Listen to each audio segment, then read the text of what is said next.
I'm sorry this happened to your daughter, but she was a good, clean girl. It was just her time to go.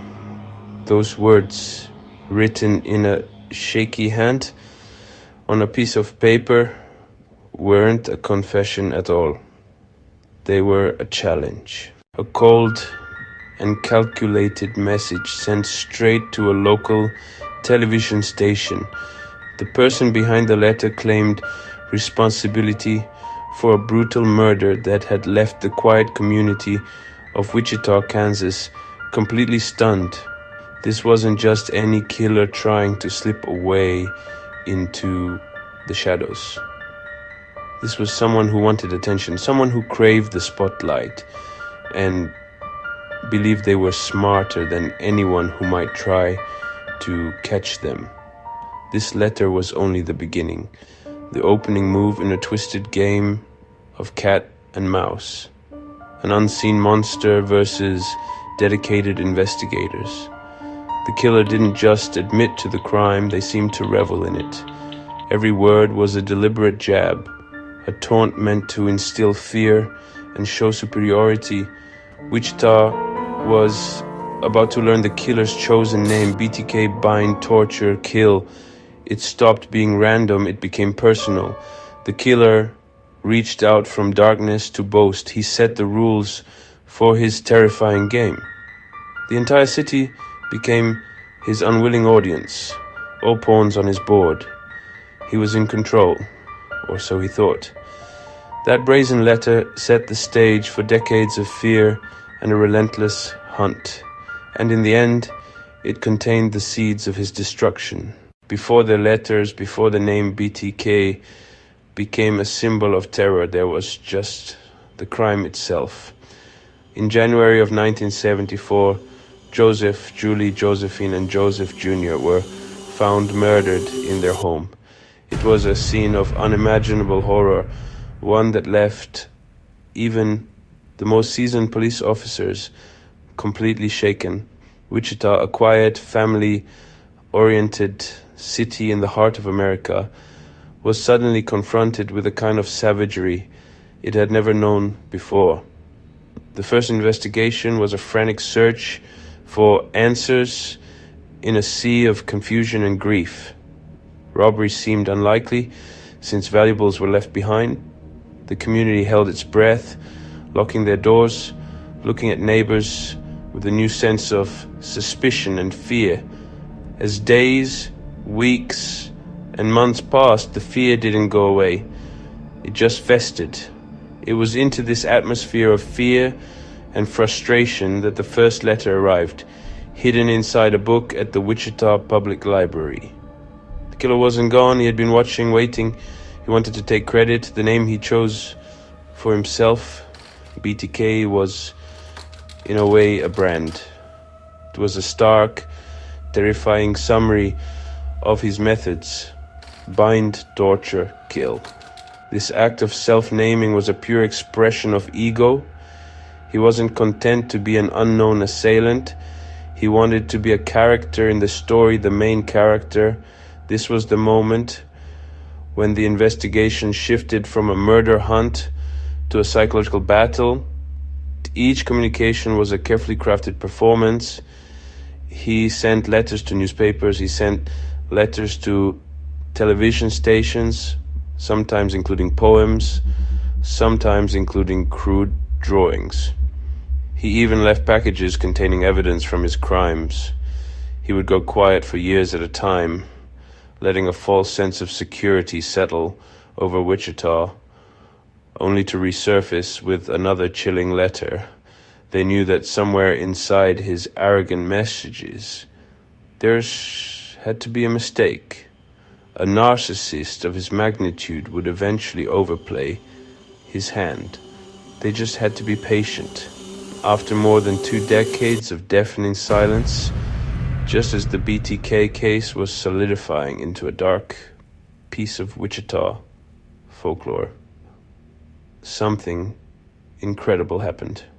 In March of 2004, a letter arrived at the offices of the Wichita Eagle. It contained a chilling package, a photocopy of the driver's license of Vicky Vergara. A woman murdered in 1986, and 3 Polaroids of the crime scene. The ghost had returned. The game, long thought to be over, was suddenly back on. The answer, it seemed, was pure, unadulterated ego. A local newspaper was planning to publish a book about the unsolved case, and the killer could not stand the thought of someone else telling his story. The world had changed dramatically since the 1970s. The killer was stepping back onto a battlefield he no longer understood. In one of his letters, he posed a direct and almost unbelievable question. He wanted to know if he could communicate with them via a floppy disk without being traced. He literally asked, "Can I communicate with you on a floppy disk and not be traced to a computer?" Be honest. The detectives on the task force could hardly believe their eyes. It was the opening they had been dreaming of for 30 long years. They devised a brilliant and subtle plan. They took out a classified ad in the local newspaper.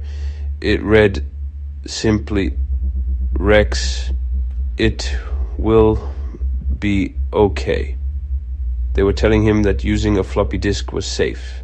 It was a lie, of course. The killer saw the ad. He believed it. He had no idea that he was the one walking into a snare that had been patiently waiting for him for 30 years. The answer arrived on February 16th, 2005. Inside was a small, purple Memorex floppy disk. The killer had taken the bait. They began to analyze the metadata, the digital fingerprint that is invisibly embedded in almost every computer file. And then they found it. Buried deep within the metadata were 2 crucial pieces of information. The first was the name of an organization, Christ Lutheran Church. The second was even more stunning. The metadata tag for last modified by contained a single name, Dennis. The search quickly led them to one man, Dennis Rader, the president of the church council. With a court order, they quietly obtained a PAP smear sample. The call from the lab came. It was a match. They had him. On the morning of February 25th, 2005, Lieutenant Ken Landwehr of the Wichita Police Department leaned into the window and said the words he had waited a lifetime to say. "Mr. Rader, you are under arrest." The capture of Dennis Rader finally allowed investigators and psychologists to look behind the terrifying mask of BTK and study the man himself. What they found was not a drooling, wild-eyed monster, but something almost more chilling, a textbook narcissist. A compliance officer, a church council president, a husband, a father, profoundly, disappointingly normal. In his interviews with police, he spoke of his crimes with a chilling, detached pride, like a collector showing off his prized possessions. In court, Rader didn't just plead guilty. He delivered a chilling 30-minute monologue, describing the horrific details with the dispassionate tone of someone reading a grocery list. This was not a confession born of remorse. It was his last chance to be in the spotlight, to be the expert on BTK. Arrogance, in the end, is a self-correcting problem. His ego was a restless beast that could not be satisfied with past glories. Today, Dennis Rader sits in a maximum security prison. The man who demanded an audience now speaks to no one but prison walls. The names of the victims are not just footnotes in a killer's story. They are reminders of the real human cost of one man's monstrous ego. His arrogance was the engine for his crimes and the direct cause of his capture. It was the beginning and the end of his story. Do you think arrogance always leads to a downfall?